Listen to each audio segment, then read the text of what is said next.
ഓതുന്നവർക്ക് അല്ലാഹു തരുന്ന പ്രതിഫലം എന്തെന്നറിയുമോ? ഖുർആൻ ഓതുന്നവർക്ക് അല്ലാഹു തരുന്ന പ്രതിഫലം എന്തെന്നറിയുമോ? പടച്ചവനെ ദുനിയാവിൽ തരുന്ന ഒരു പ്രതിഫലമുണ്ടോ? അർദുലിൽ ഉംറ എന്ന് പറയുന്ന ഒരവസ്ഥയെ തൊട്ട് അല്ലാഹു കാക്കുകയാ.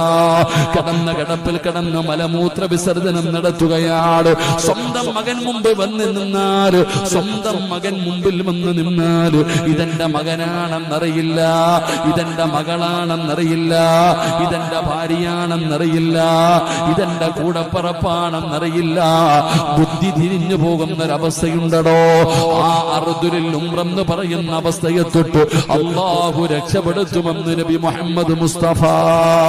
അത് നിങ്ങൾക്ക് മനസ്സിലാകണമെങ്കിൽ അതാ കിതാബ് എടുക്കുന്ന ഉസ്താദന്മാരുണ്ടല്ലോ, മക്കൾക്ക് മദ്രസയിൽ പഠിപ്പിച്ചു കൊടുക്കുന്ന, കോളേജുകളിലെ ഹദീസുകളും ഖുർആനും പറഞ്ഞു കൊടുക്കുന്ന ഉസ്താദന്മാര് പ്രായമായാലും അവരുടെ ബുദ്ധി തിരിയാറില്ല.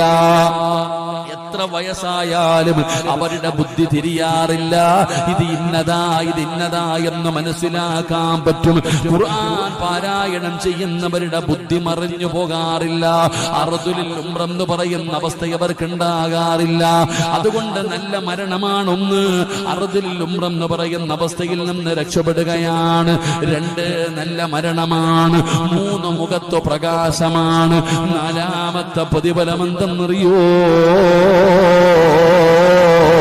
വരുമടോ സഹോദരാ, നീ മരിച്ചു കഴിഞ്ഞ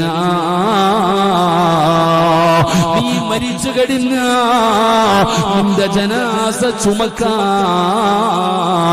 വിവിഐപികൾ വരും മോനെ.